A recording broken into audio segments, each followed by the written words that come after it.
Hello, my name is Victoria Jemick. My case is a federal case, and the one I chose is the People for the Ethical Treatment of Animals Incorporated Animal Legal Defense Fund, Howard Garrett Orca Network versus Miami Seaquarium Festival Fun Parks LLC.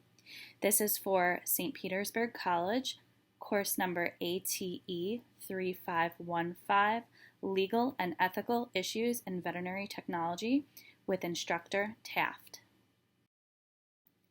Here is some case information. This case was seen at the United States Court of Appeals 11th Circuit.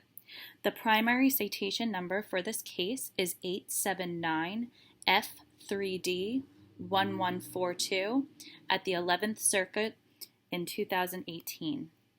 The alternate citation is 85 ERC 2299 27 FLAL Weekly Fed C517 2018 WL 385682, 11th Circuit, January 12, 2018. The federal judges that presided over this case were Judges Black, Hull, and Rastani. The case is docket number 16-14814. The decision on the case was made on Wednesday, January 31st, 2018. The case was started in July of 2015 by the People for the Ethical Treatment of Animals Incorporated, or as we know it, PETA, headed by Orca Network's Howard Garrett. They were the plaintiffs.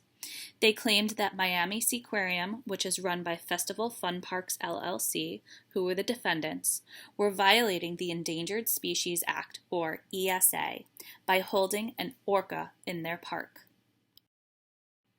This case is about Lolita, who is an approximately 51-year-old at the time of the case, female killer whale, Orcinus orca, who lives at Miami Seaquarium. She is 20 feet long and about 8,000 pounds.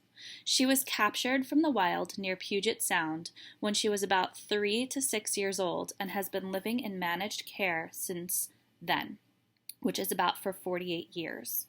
She has lived at Miami Seaquarium since 1970. The normal lifespan for female orcas in captivity is 10 to 45 years. Therefore, Lolita has surpassed that. Lolita has medical problems and is being managed by veterinarians at the aquarium. It is strongly believed that she is non-releasable. She originally had a tank mate named Hugo.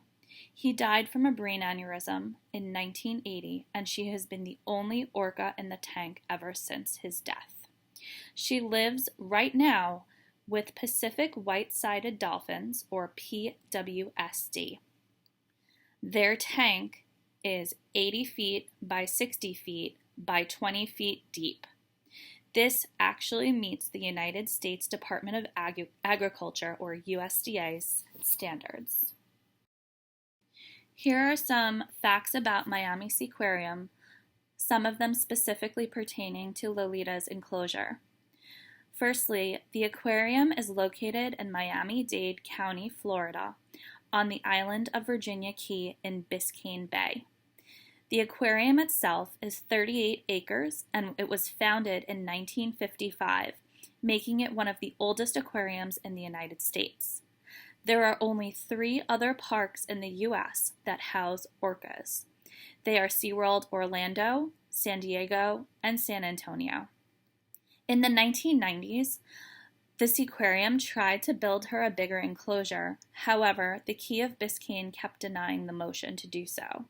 They went through millions of dollars in legal fees, but they were ultimately denied and not able to build her a bigger enclosure. In 2001, the aquarium stated that they had enough financing and got the proper permits to build her a bigger enclosure. However, 9/11 in New York City happened, and tourism all around the country dropped significantly, and the plan was scrapped. This is a picture of Lolita in action, as well as the pool that she lives in. And as you can see, there is a concrete bridge in the middle of the pool that allows trainers access to her for shows and feedings and enrichment. The actual complaint was that PETA wanted Seaquarium to relinquish Lolita into a sea pen, claiming that they are violating the ESA. The ESA was established in 1973, and it's a law that protects fish and wildlife that are endangered or threatened. Section 9A1 of the Act makes it illegal to take any such species within the United States or the territorial sea of the United States. In this instance, take means to harass, harm, pursue, hunt, shoot, wound, kill, trap, capture, or collect any animal.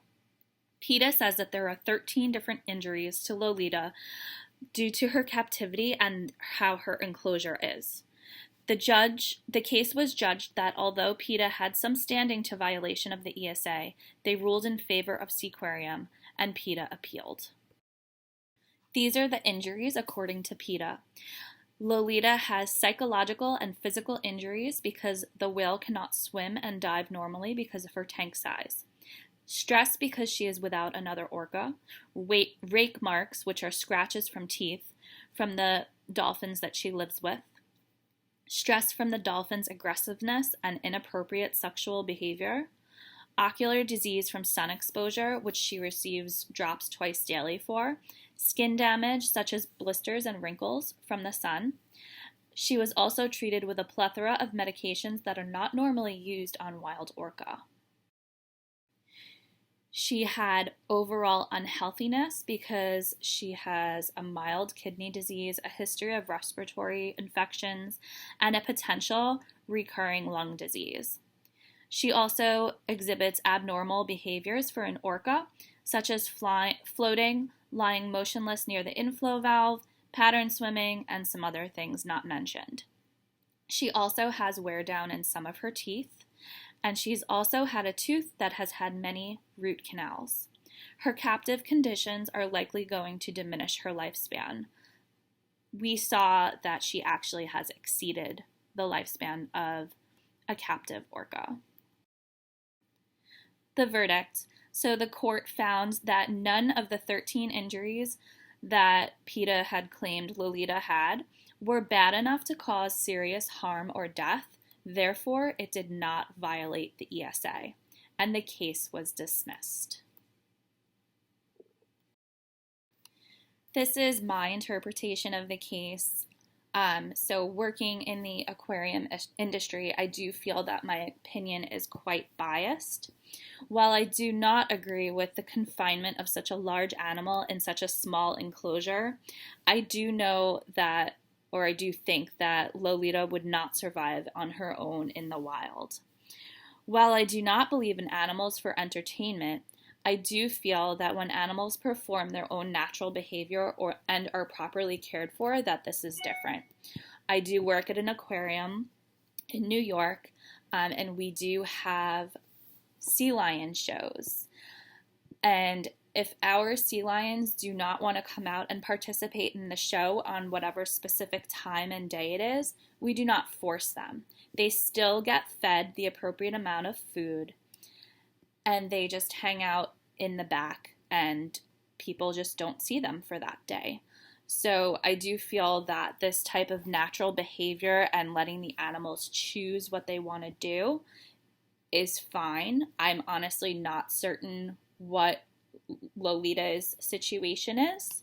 I do have a coworker who's now, she's a sea lion trainer, but she was a sea lion trainer at Seaquarium as well last year.